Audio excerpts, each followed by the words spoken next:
Okay, as a start, first of all, can you just say and spell your name? Andrew Ross, Ross. Great.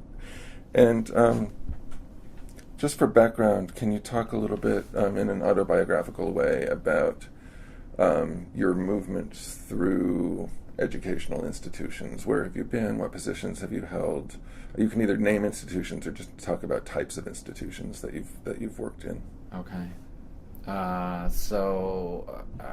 began my education in Scotland at Aberdeen University, and then moved on to do postgraduate work in England at the University of Kent, also Indiana University in this country, and Berkeley. And I finished my PhD while I was at Berkeley. And then moved to the Midwest, big state institutions there. Held a position at the University of Illinois in Champaign-Urbana. Taught for a year at Illinois State University in Normal, and then took a tenure-track job at Princeton. I was at Princeton for about 8 years before moving to take up a position as director of the graduate program in American Studies here at NYU. That was in 1993. I also taught at Cornell University in Rochester and Shanghai University, and helped to create the department here at NYU, which is called the Social and Cultural Analysis, which is an interdisciplinary department. And I think that just about covers it. Okay. That's a lot of miles. So you have written and spoken a lot about various issues around education, in not just in the U.S., but issues of academic labor, issues of student debt, issues of the global or globalizing university. Can you talk to me a little bit about the genesis of your own thinking, and especially the genesis of your own critique of educational institutions as you were kind of moving through this terrain that you just described? Yeah, I think it's, there's my personal trajectory, but I think in general also, although other people may not necessarily write about it or speak about it publicly, a lot of these issues have become much more standard topics of conversation around the academic water cooler, the department water cooler. So that maybe 15, 20 years ago, myself, yourself, our colleagues, we used to have discussions and debates perhaps more about topics in the field, in our fields. And more conversation is about the political economy of universities and our own institutions and what's happening in our own backyard. And I find that, I think, reflected in conversations I have at other campuses, when I go and give talks at other campuses, and dinner table conversations afterwards are increasingly almost exclusively about the political economy of higher education. It was not the case 15, 20 years ago. And I think I find that across the board, even among even among younger colleagues, people who have less of a stake in their institutional backyard, less of an investment in the landscape of their own institution. The people you would find more likely to be interested in the intellectual debates, even they share this view that the topics of the day are the ones that have to do with how our livelihoods interface with the changing economy of higher education. I just happen to have written about it in various formats, among other topics that I write about. Not everyone actually writes about these things, but increasingly there's more and more written about them. In fact, Chris Newfield and what's his name, Mark Bousquet, I think have now have a book series devoted to higher education studies, and Chris thinks it's a whole new field of inquiry unto itself, and it probably is. Extraordinary number of volumes published every year now that are reflective, self-reflective on the part of academics. Mm-hmm. And it's kind of across the board. It used to be that academics who wrote about labor studies specifically focused mostly on the history of instructional labor, and assumed that their jobs were the jobs that everyone wanted. I remember my comrade Stanley Aronowitz wrote a well-cited essay called "The Last Good Job in America." And in general, academics who do write about labor assume that the jobs that we have, tenured radicals have, are indeed the best jobs, and everyone should use them as a kind of yardstick. But of course, they're few and far between these days, and for the most part, for most of the workforce, they probably wouldn't find them particularly attractive jobs anyway. The kind of things that we do. Anyway, that's straying a little bit far from your question. Well, no, I mean, it's not actually. So I'm interested, though, in the kind of process of recognition on your part that this was something that needed to be thought about anew and really investigated. I mean, first of all, what was the first issue or the first moment or series of events within institutions that kind of captured your imagination as an analyst, and that really kind of got you to train your own thinking on the university itself? When did that occur? But kind of more broadly still, how do you understand the changes that are taking place? Are there particular turning points that you would point to in the development of higher education, or is this something that just came kind of creeping across the horizon in a really slow way since the 1970s or something like that? Well, I think for myself and probably for a lot of my peers, the graduate student organizing drives at Yale and NYU really captured our attention for all sorts of reasons, and was probably more than anything else the gateway into thinking at various levels about how the political economy of these institutions is changing. Here at NYU, I ran a seminar, it's kind of ad hoc seminar for students in different departments about that very topic. And it was out of that seminar that some of the students decided to start organizing. And of course they were looking to Yale because this was after the Yale grade strike and the GSO grade strike. And I visited New Haven a couple of times during that strike, gave a couple of talks, and contributed to the book that Carrie Nelson put together, We'll Teach for Food. I think it was a special social text issue, in fact, that we did initially.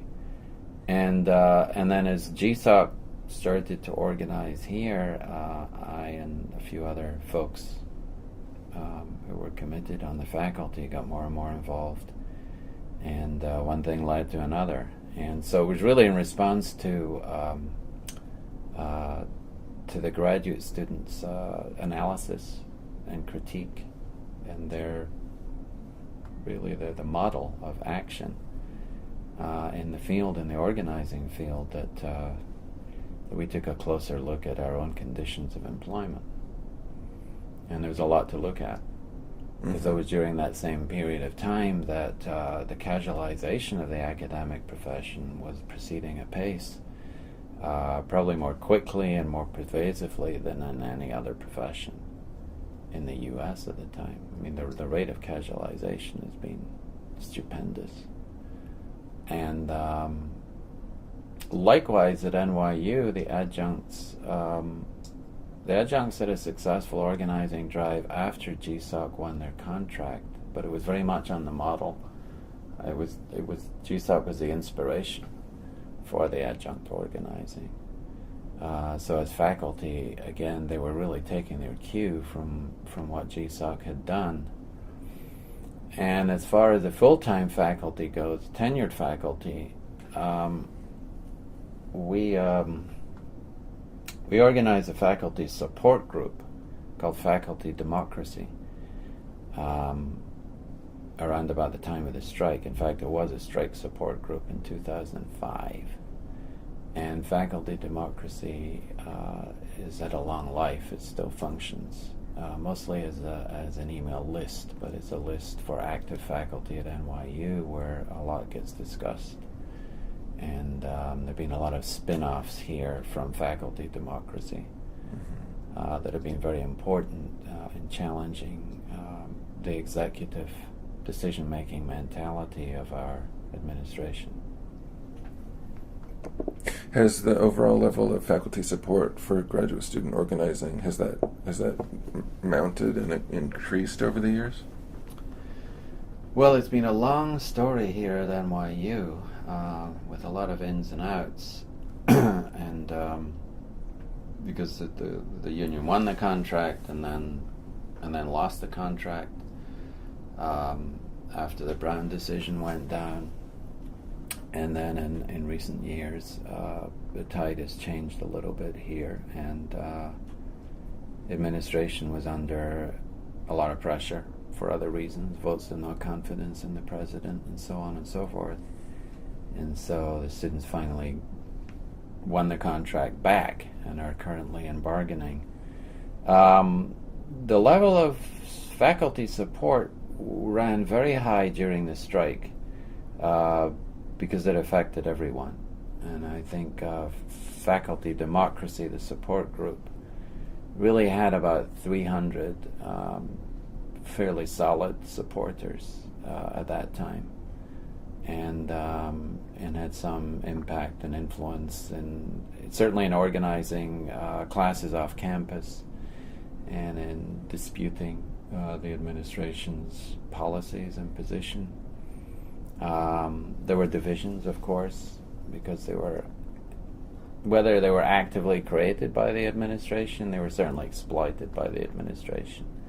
And those divisions between faculty that opened up at the time had a long legacy and are still operative here on the campus. Those who are perceived or perceive themselves as loyalists, and those who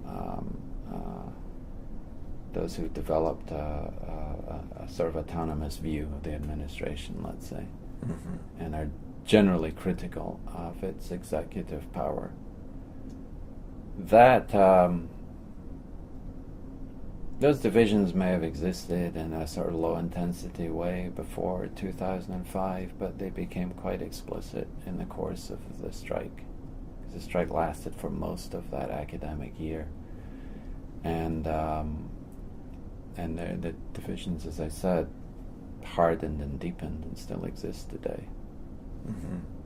Can you talk a little bit more about the strike itself? What were some of the tactics? What was, at Yale, in some of the strike cycles, there have been bitter divisions within the graduate student community over what kinds of labor should be withheld and how to even define, how to think about that question. And actually, the administration has worked very actively to kind of muddy the waters and make it difficult to sort through that.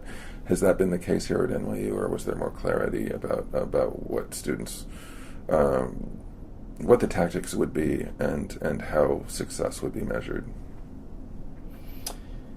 Well, that's a good question, because the tactics of the strike, doing a strike with such a long duration was a big gamble. In retrospect, it seemed perfectly justified at the time, because the administration had faced strike action before and had ceded and had granted the contracts before. In fact, almost every time that a contract comes up at NYU, regardless of which union it is, the administration bargains really hard, takes such a hard line that the membership usually has to take a strike vote.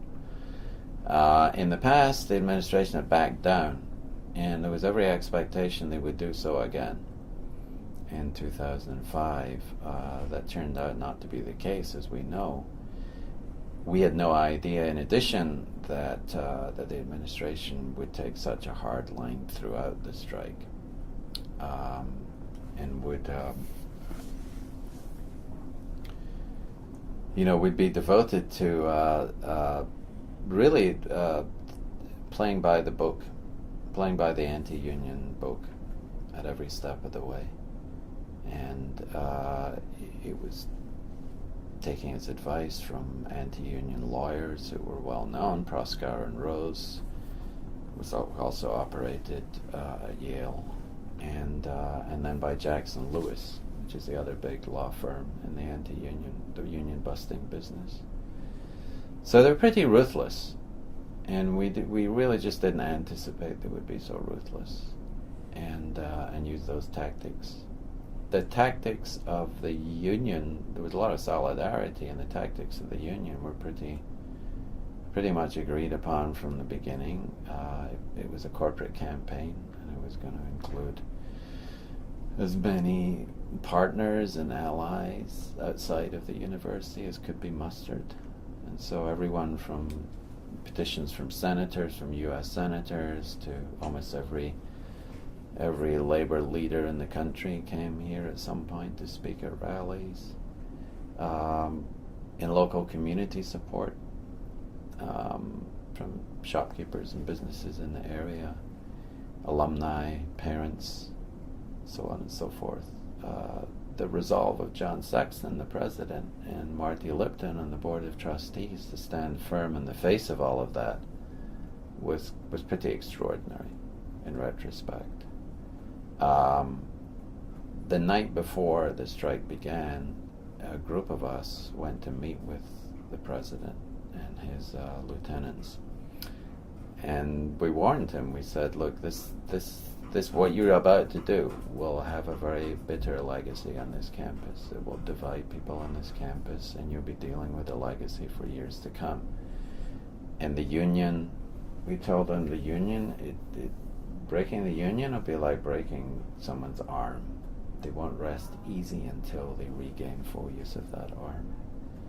And both of these pieces of advice turned out to be true. The legacy has been pretty clear, and the trajectory of that legacy led to the votes of no confidence in many ways, which were pretty unprecedented in American higher education, and the union regained use of its arm. They didn't take our advice, and the lesson is, it's not just a lesson at NYU, but I think we see it nationwide, is that administrations do feel that they are an executive class increasingly, and that they are, and their job is to make decisions unilaterally in an executive fashion. They don't listen to their faculty, despite the fact that their faculty may have, in the aggregate, this kind of accumulated expertise and knowledge, which they just don't draw upon. Administrations don't feel that they should draw upon the expertise of their faculty. That would be, in any corporation, that would be considered insane, irrational behavior, like not using the human capital and knowledge of your employees. But in universities, it's the norm for administrations, right? So how did it get to be that way, in your view? Like, how do we get to that point? I agree with you. That is how administrations are behaving, and it's across institutions. It's not just NYU and Yale. It's big state universities. It's small liberal arts colleges. I hear the same thing from colleagues across the country. What's your understanding of how we got this executive kind of layer of kind of corporate outlook that's at the top of the educational pyramid? It's a good question. I'm always very suspicious of the use of the term corporate university. I think it's a very lazy shorthand. and it's not very accurate in all sorts of ways. If you look at corporate restructuring in the last 2 decades or so, it's been in the direction of slicing middle management. It's been in the direction of horizontalizing a lot of relationships within the organization. It's been in the direction of having organizations that are responsive to criticism, self-criticism, what have you. Anything that would boost the bottom line and expand the revenue stream. Quite the opposite in large universities, where you've seen a massing of administrative ranks. Entirely the opposite of what's been happening in corporate America, where you've seen the kind of interests of a bureaucracy, the institutional interests of a bureaucracy become more and more entrenched. To some extent, a better counterpart, a better analogy would be with government, where vested interests of a bureaucracy can often have a considerable degree of power and legitimacy. But that's not happening in corporate America. Quite the opposite. So I don't see that analogy as particularly useful in that regard. There are useful parts of it which I do think have to do with the mentality of people at the top. Right. The values seem to be corporate. Yeah, and their sense of executive standing. The salaries that they're paid are certainly not comparable to the top corporate entities, but relative to the economy, there and certainly relative to the spread between salaries of the highest paid and the lowest paid, they're quite similar. So along with the salaries comes this sense of, well, this is what I'm being paid, this is what I'm expected to do. Why should I be taking advice from someone who's paid 1/10 or 1/20 of what I'm paid? I can only speculate that that's the case, since I don't occupy that mind. Mm-hmm. But perhaps that has something to do with it. Board of trustees. In places where the board of trustees are sort of heavily packed with people from the finance community, finance industry, I think we have a reinforcement of that sense of executive privilege. It's certainly the case here at NYU. We're very close to Wall Street, and the tycoons of Wall Street and leading figures in the finance, insurance, and real estate industries are all on the board. Mm-hmm. So can you connect the dots a little bit between the developments that we've been talking about around academic labor, casualization, changes in both the structure and the nature of administration? So you have all of that going on, connected then to some issues that we haven't yet talked about, one being student debt, and another being the kind of imperial globalizing outlook of the American university. Yeah.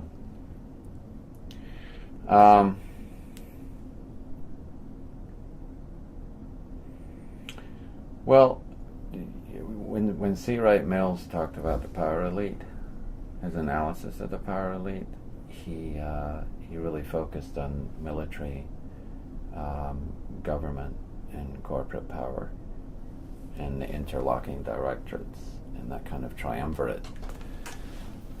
It's I think the landscape has changed since then, and universities, the large research universities, have developed their own enclaves of power and influence, and perhaps are on the verge of constituting at least a fourth. I think it's more of a polynuclear model now in the universities. That would be a more accurate way, I think, of describing the relationship between government and industry and the military. The universities are increasingly their own, sitting on their own base, as it were, developing their own power base. And to some degree, that involves going offshore and becoming global. And part of the global push is it's interesting because it's often analyzed along the model of universities just following in the wake of corporations going offshore, as they started to do 20 years ago. But I think again there are considerable differences.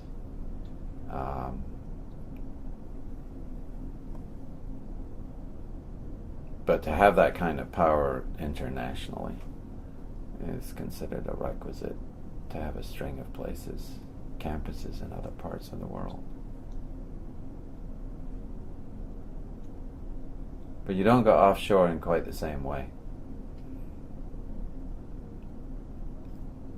Companies that go offshore can move their facilities from one country to another fairly quickly, for example.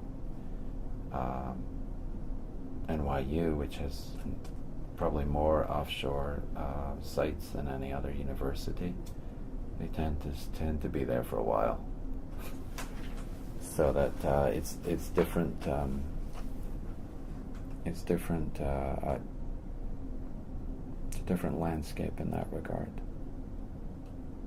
Plus, education and cultural institutions are accountable to a much larger range of constituencies than, say, a global apparel manufacturing company.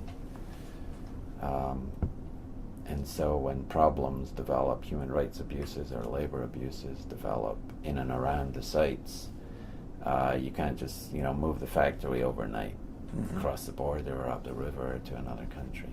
That was one of the questions I was going to ask you. One of the constituencies being faculty. How have faculty at NYU either made their peace or not with the various projects abroad? Well, the first wave of study abroad programs, and this is not just at NYU but nationally, and they've really been up and running since the 1920s. That first generation were really driven by faculty interests and faculty initiatives. So, the French department would see that it had to have a program in Paris, and the Spanish department might have one in Madrid or Mexico City.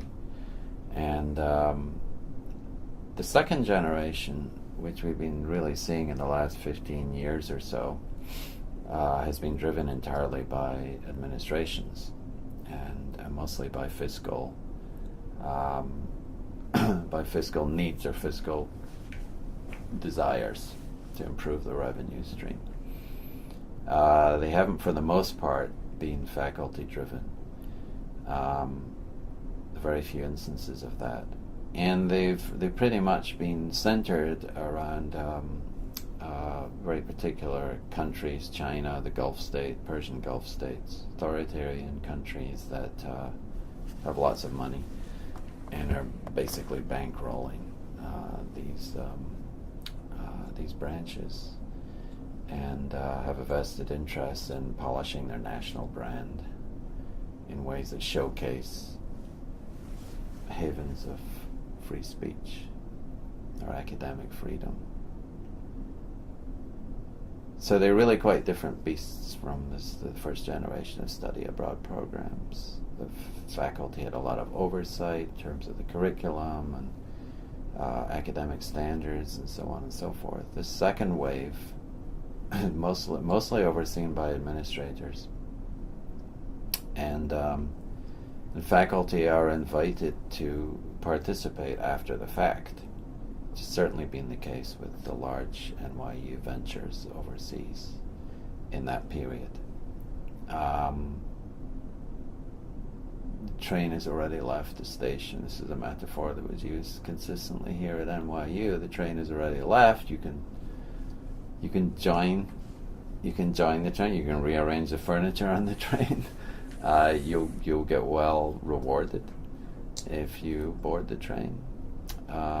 We don't know actually where it's going, because things are made up as we go along here with these adventures.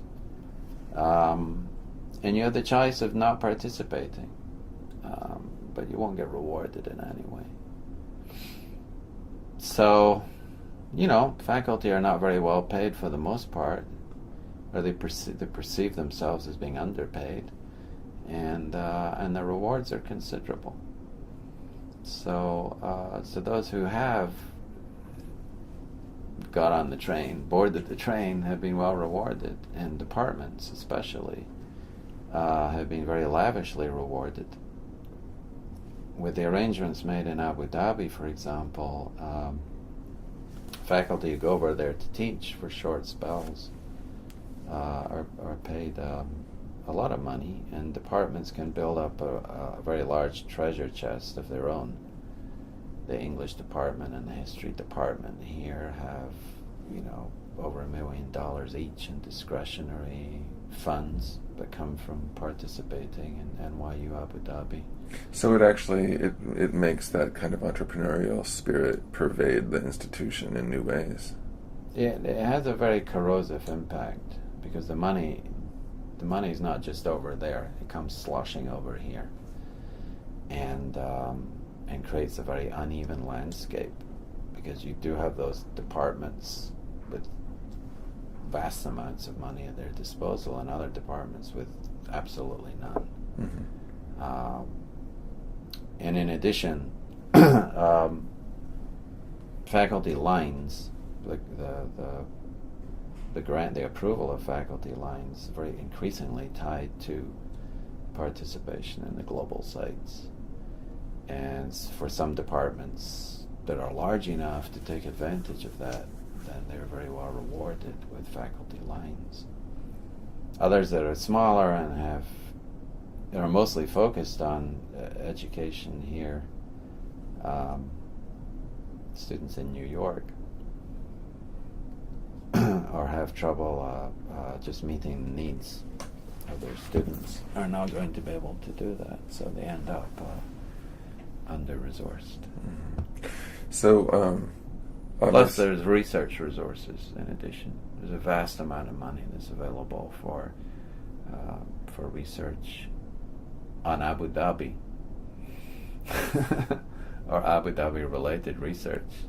And so it's a very sort of mercenary way of buying yourself a place on the world's knowledge map. Mm-hmm.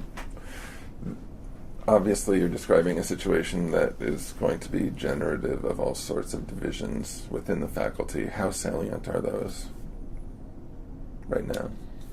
There's a lot of low-intensity friction and a lot of, distrust and suspicion. And the deans have not done a very good job of equitably distributing the rewards. Because there's not a lot of rationale in who's approached and who's chosen or who's encouraged to teach overseas and enjoy those rewards. They just sort of make it up as they go along, and it has generated a good deal of discontent. Mm-hmm. Are there also divisions within kind of maybe philosophical divisions over education itself and what it means in a setting? What does liberal education mean in a setting like Abu Dhabi? Are those kinds of philosophical questions that rise to the surface among faculty discussants? Mm-hmm. Yes, very much so. A lot of us have been critical of the Abu Dhabi venture from the very beginning. It was of course initiated without any faculty consultation, and there are very few faculty at this university who would have thought that having a full NYU liberal arts campus in Abu Dhabi was a thing that would be not even a priority, but even a good thing to do, given how utilitarian its function would be in an authoritarian society like that, given the challenges of being able to preserve modicum of academic freedom and also the wisdom of operating as an island of relatively free speech in a society like that. Why would anyone think that would be a good idea? So even from the beginning, there are people who are very critical of the venture and continue to be so. And so relationships between faculty here and faculty who've been hired there have been somewhat fraught. And then we haven't even talked about the labor situation, which has been a long-standing concern of ours from the beginning, from the AUP chapter here, and also the Coalition for Fair Labor, which we set up just after the announcement of the NYU Abu Dhabi venture. We worked very closely with Human Rights Watch from the beginning in trying to leverage NYU's presence there. We got the administration to establish a code of labor values, which is pretty good on paper. It's the best in the region. But only on paper, as far as I can tell from reading the newspaper. I mean, just the kind of passport confiscations and other things that have been hitting the news recently. How does the university answer to that kind of thing? Well, not very well, unfortunately. And this was one of our hopes from the beginning, that at the very least, presence of the university there could be used to leverage higher labor standards for the region as a whole, because the kafala sponsorship system, which is used not only in the Emirates but across all of the Persian Gulf states, is a system of bonded labor, basically. It's highly exploitative. And we thought that with the presence of not just NYU, but also the museums, the Guggenheim and the Louvre, which were building branches in Abu Dhabi, that there was a chance to really reform the system by leveraging those names. And so a lot of our activism around this has been with that goal in mind. The AUP passed a policy statement a few years ago on the rights of academic employees overseas. NYU Abu Dhabi was very much a test case of this, and we put labor rights in there for the first time in an AUP document. And so we've been proceeding under that rubric. The big problem was that despite the fact that the Code of Labor Values was very good on paper, the monitor that was chosen to audit the labor conditions was not the kind of monitor that we were pushing for. We thought the Workers' Rights Consortium should be appointed as a monitor. Instead, they chose a monitor with a huge conflict of interest.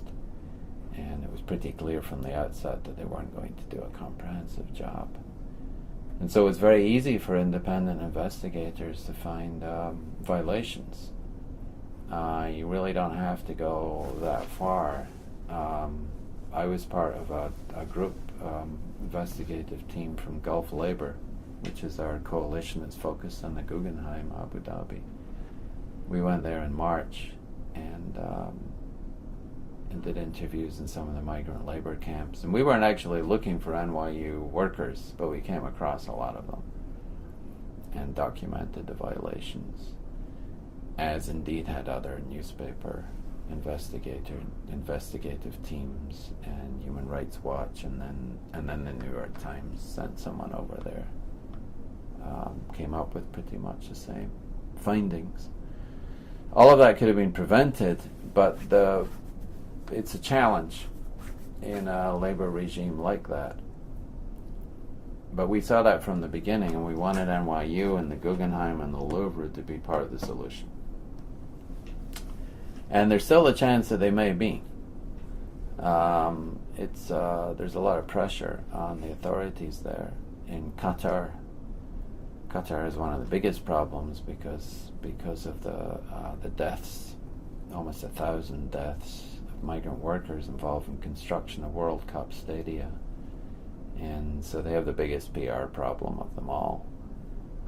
But I'm still very hopeful that the whole labor regime will be reformed in the next few years as a result of the pressure. Mm-hmm.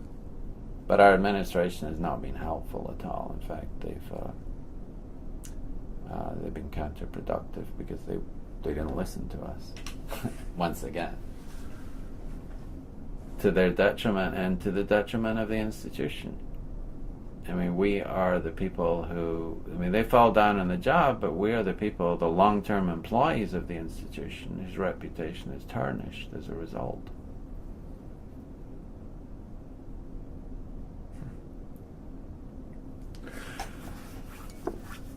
So you started with the phrase, the political economy of the university. Certainly one of the important features of that political economy is debt in recent decades.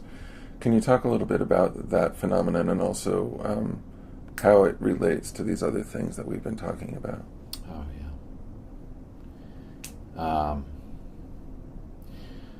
Well, I guess when people talk about the origins of neoliberalism,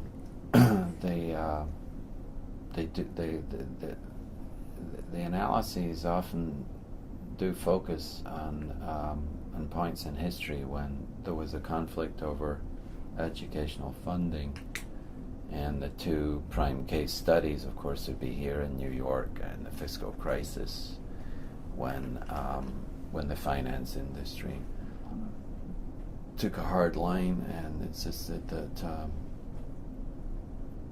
CUNY would no longer be a place that would be free. At that time, it was the greatest working class university in the world, and that was a central issue in the demands that the Wall Street made on the city at that time, and that's often held up as a case study in structural adjustment of the U.S. economy along neoliberal lines. Over in California, you had, I guess the analog would have been Ronald Reagan's run for governor.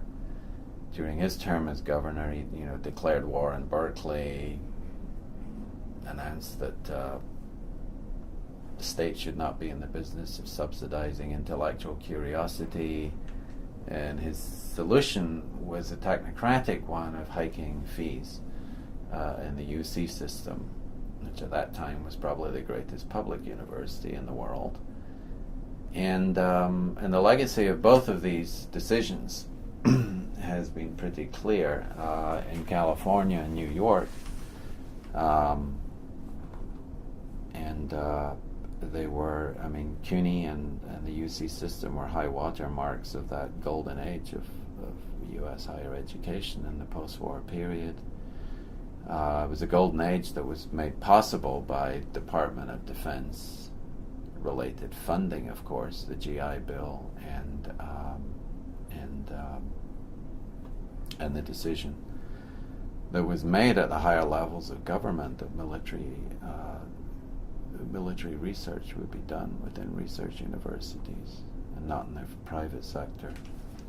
But ever since that, early 70s, mid 1970s period, we've seen this sort of relentless increase in the student debt burden, but really picking up in the last 2 decades or so, where that burden has just skyrocketed. And over the course of that time, I guess the way I would characterize it is that the right to education has been replaced by the right to access educational loans. Because at each step of the way, when there has been a sort of political challenge to access on the part of minorities and the part of women, as part of the civil rights movement and the other social movements, the response was to expand access to credit. Not just in education, of course, but also in the housing field, where women and minorities were shut out of the golden age of cheap credit for housing in the post-war period. The right to shelter, the right to housing, which was considered a fundamental anchor of FDR's four rights. One of FDR's four rights has been replaced also in housing by the right to access cheap mortgage credit. It's a terrible way of running an educational system, and there are many countries around the world that do it differently, of course. Chile is only the most recent. The government's decided to offer free education at a tertiary level now in response to the student movement. None of these countries are as affluent as the U.S., but they managed to provide a free educational system. And the tragedy is that in this country, most people are aware, I think, that college is too damned expensive, but very few people are aware of how little it would cost to provide a free system. There are a lot of estimates circulating right now. Strike Debt, the group I work with, we have our own estimate. If you stripped away all of the tax exemptions and subsidies that currently apply to the student loan system, and if you stripped away the GI Bill monies that go to the for-profit system, which is just obscene, you would only need something like $12.5 billion of additional spending every year to cover the costs at every 2- and 4-year public college in the country. And that's how little it would cost to put the U.S. on the list of countries that provide free education. So it's not an economic challenge, really. It's the politics. It's the politics. And it's layers and layers of politics, it seems to me, because it's, at that level, I mean, thinking about someone like Ronald Reagan in the 60s and his, what you called the war on Berkeley, at one layer, we have someone like Richard Hofstadter writing about anti-intellectualism in the U.S., generations ago, and that seems to be one of the kind of, the university in this country is an easy target in some ways because of that. Then add the layers of kind of post-civil rights, the culture wars, and which make it even less popular as an institution in certain. So I guess the question is, are there policy solutions? Strike Debt is an interesting intervention, and maybe you can talk a little bit more about that. But are there policy solutions that seem doable to you in the near future to get to that point that you're describing?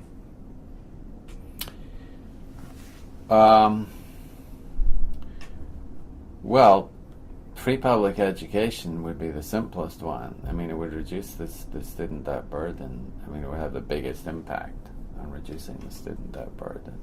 And it would also have a lot of political consequences. That move is often dismissed as impractical and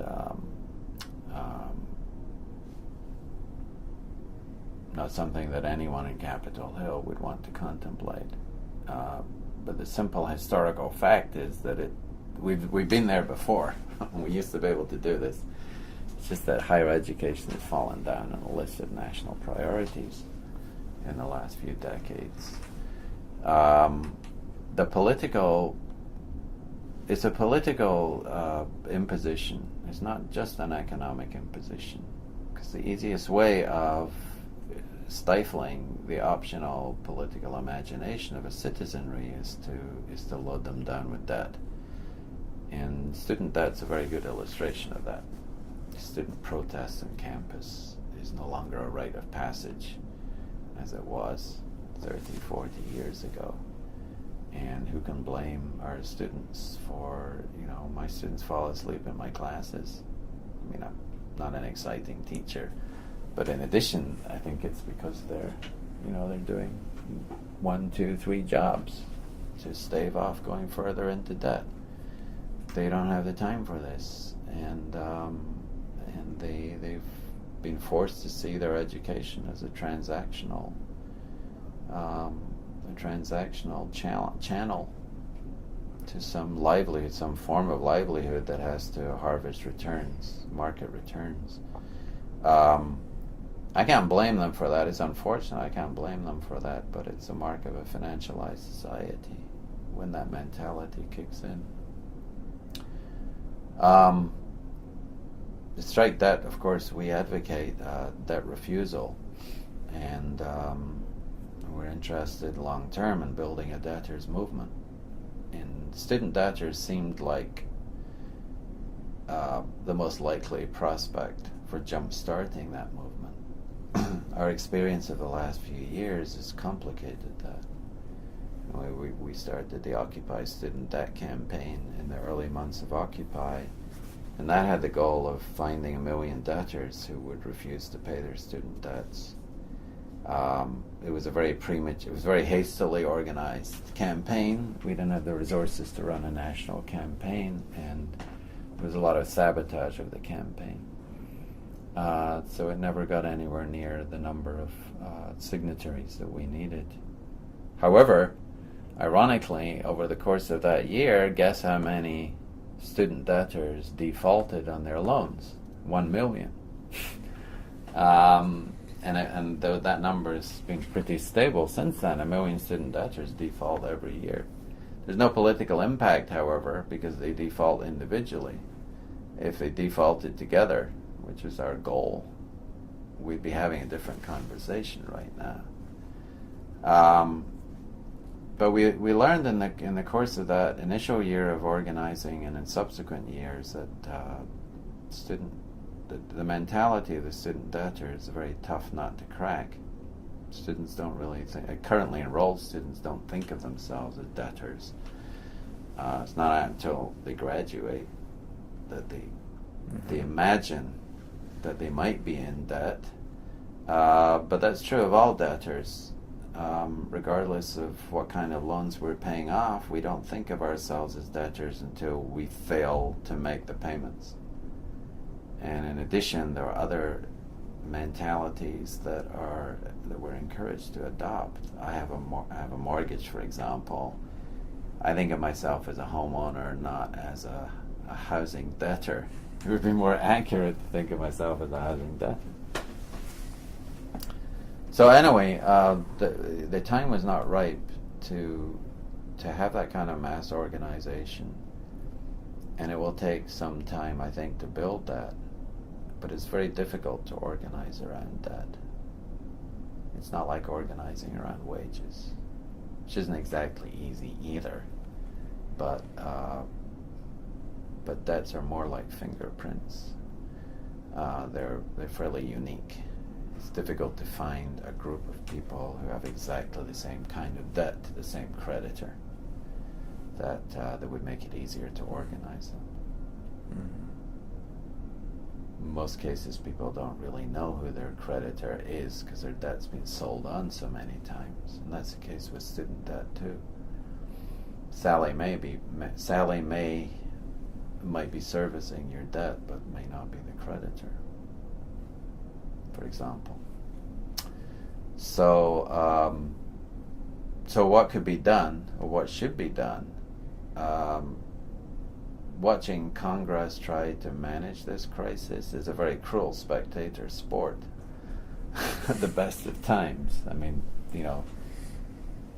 there's a lot of grandstanding around it, but basically all they're doing is haranguing each other over slight hikes or decreases in the rate of interest. It's a band-aid over a gaping wound. And it's so far short of the level of response that is needed. Now, our national economic managers are very concerned about the student debt crisis because they see generations of people coming out of college who should be part of a middle class with a disposable income, that should be buying houses and being able to afford to raise children and buy big-ticket consumer items, but that may not be the case right now. So they have a real problem on their hands in maintaining a consumer economy. But maybe we're transitioning beyond the consumer economy into what I call a creditocracy, which is where primary means of accumulation for elites doesn't come from production, investment in production, but comes from unearned income and economic rents. And education is just one of the engines of generating profit for a creditocracy.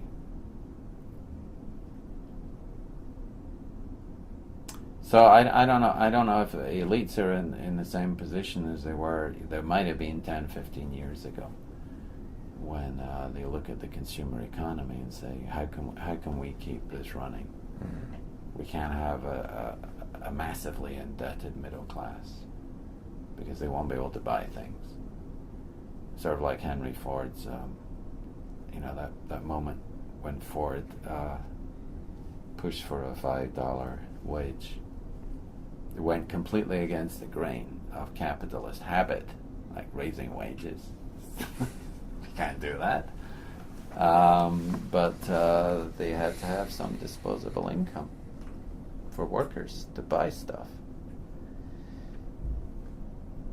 Do national economic managers think they might be at the same kind of crossroads, that they have to institute some massive program of debt relief so that a consumer economy can keep running? Or are we in a sort of post-consumer economy phase?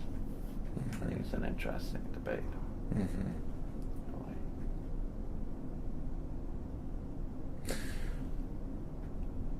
So to wrap up,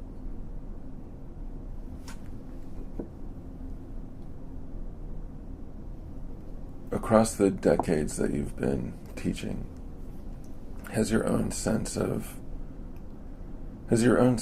your role as an educator changed, or in what ways has it changed? And what to you is the outlook for education in these bleak times that you've been describing so in such detail? Well, I think for a lot of people in the profession, the landscape has mutated quite rapidly. For others, not much has changed, and it's especially those who are now very much a minority.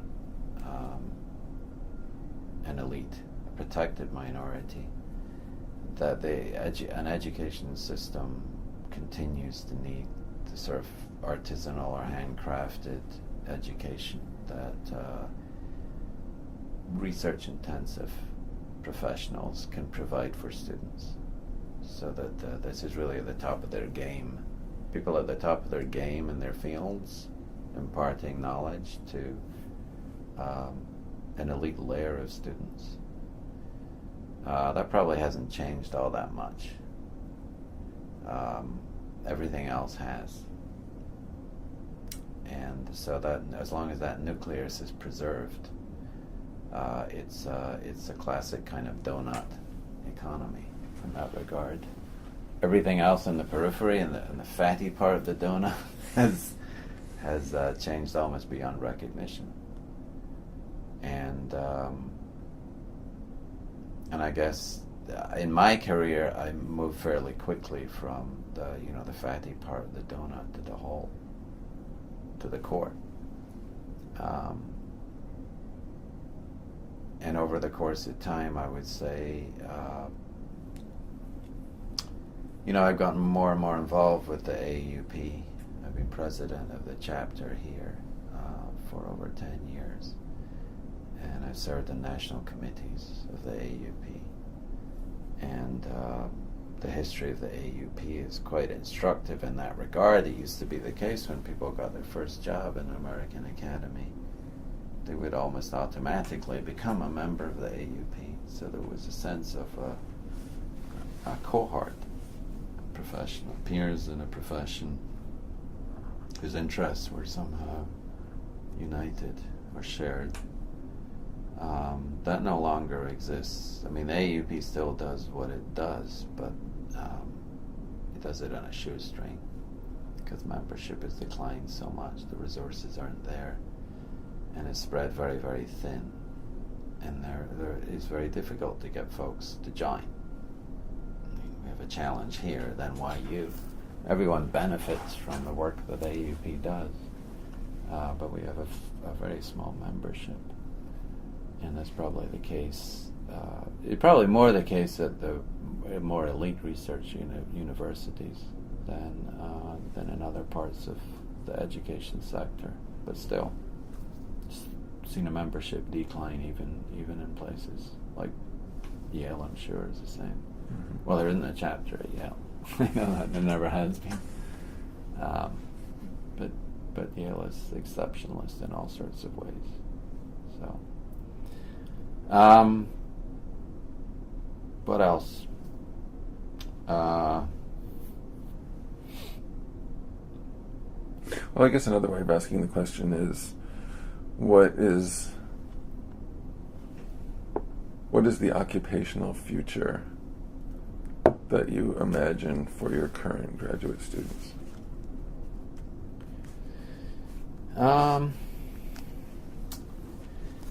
Yeah, most of our graduate students, as they say, do quite well on the job market. So they do tend to move into positions that are very similar to the ones that their teachers have. That's not the case for most graduate students in American higher education, but it is here in our program at least. It being American Studies, however, and this has always been the case, as you know, there are some students who go into non-academic fields, into museums or culture industries or labor organizing or whatever. Has always been the case. Journalism, but most of our students are in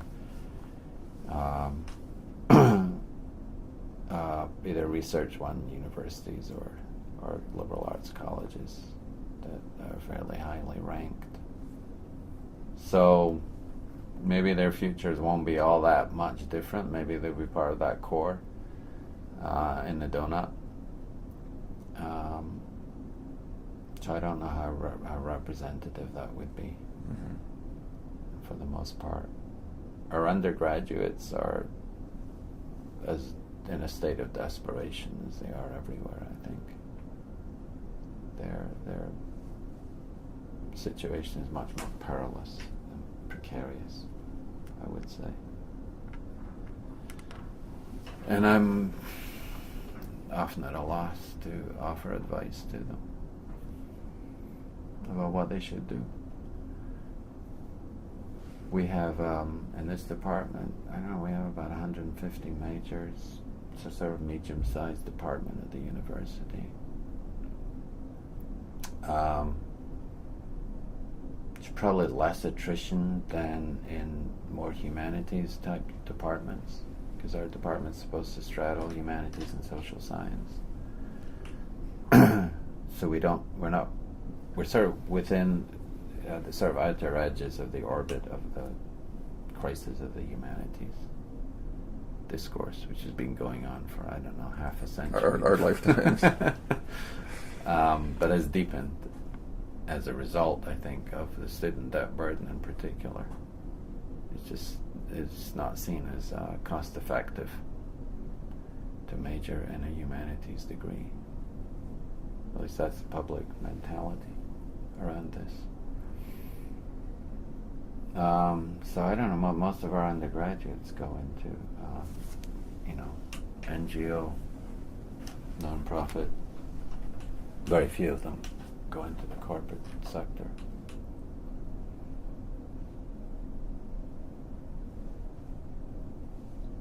But I don't know what advice to give them.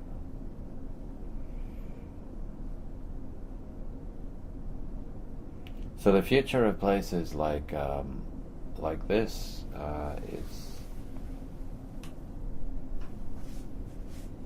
is an interesting one to contemplate. Sort of above my pay level to do that. And one would wish that in the administration there would be people who would be a little more innovative in thinking about the intellectual future of universities. Unfortunately, they're few and far between. How many presidents of American universities have interesting things to say on that topic? Maybe Leon Botstein, a bard, is often worth listening to, whether you agree with him or not. But who else do you listen to? Do you listen to your president? Does he have interesting things to say? I'm going to find out. I'll be interviewing him. Okay. I'll ask him this. But they say, well, they're speechwriter. I mean, it's sort of like what the speechwriter for a politician would say. Right. But this is maybe the place to end, because I do think that what you've just described is this kind of... I mean, I have felt very palpably in the last 10 years at least, maybe longer, that there's a real kind of tug of war over the soul of the university that's taking place. And it does seem to be between kind of either educators or non-educators, or at least between people who see the mission of the institution as being primarily intellectual versus those who do not. Mm-hmm.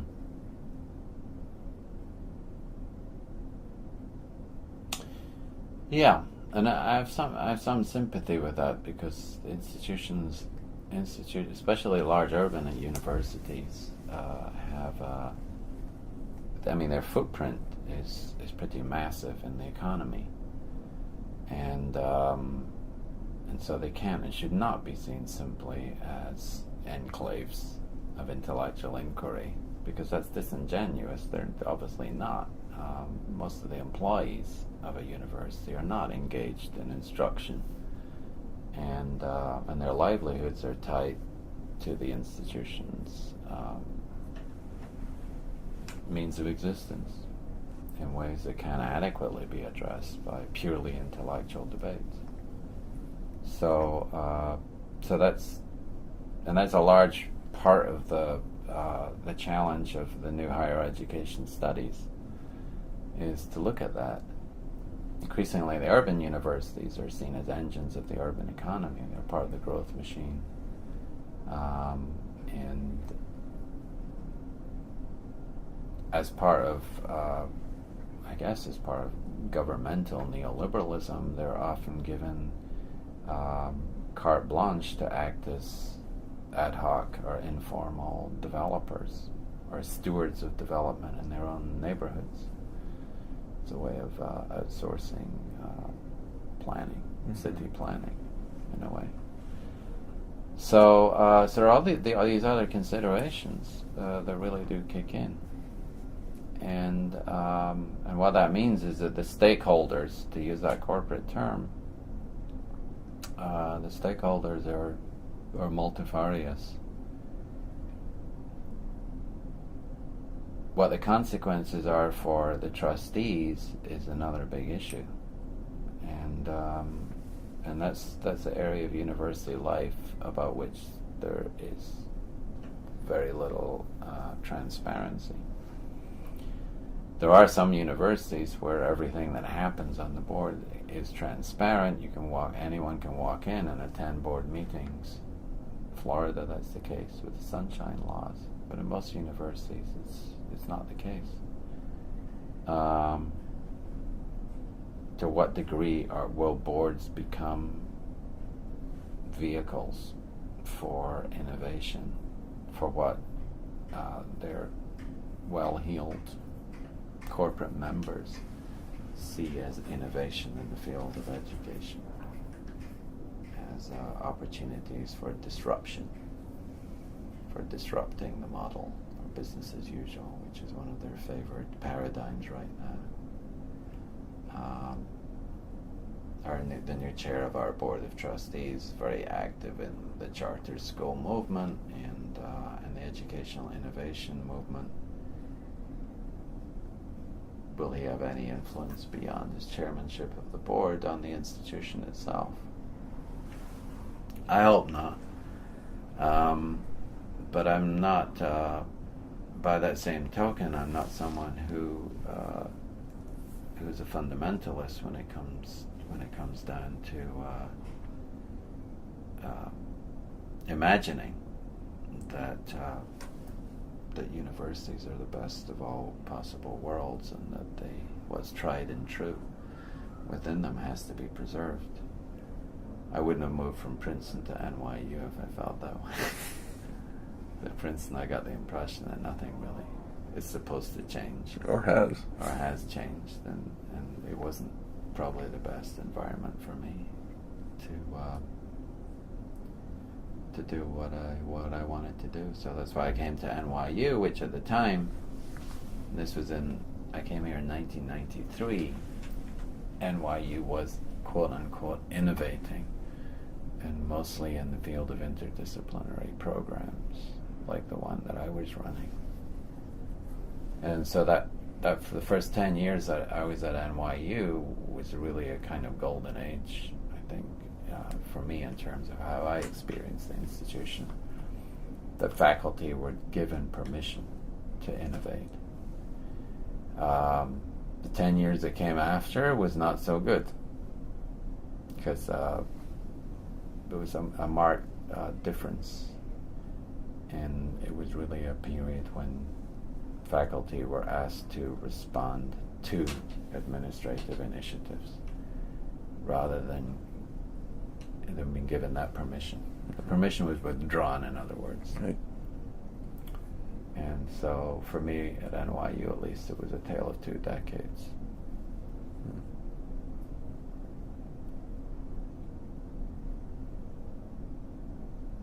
Reflective of broader conditions elsewhere too. Yeah. I think. Yeah. Well, thank you so much. My pleasure. Pleasure.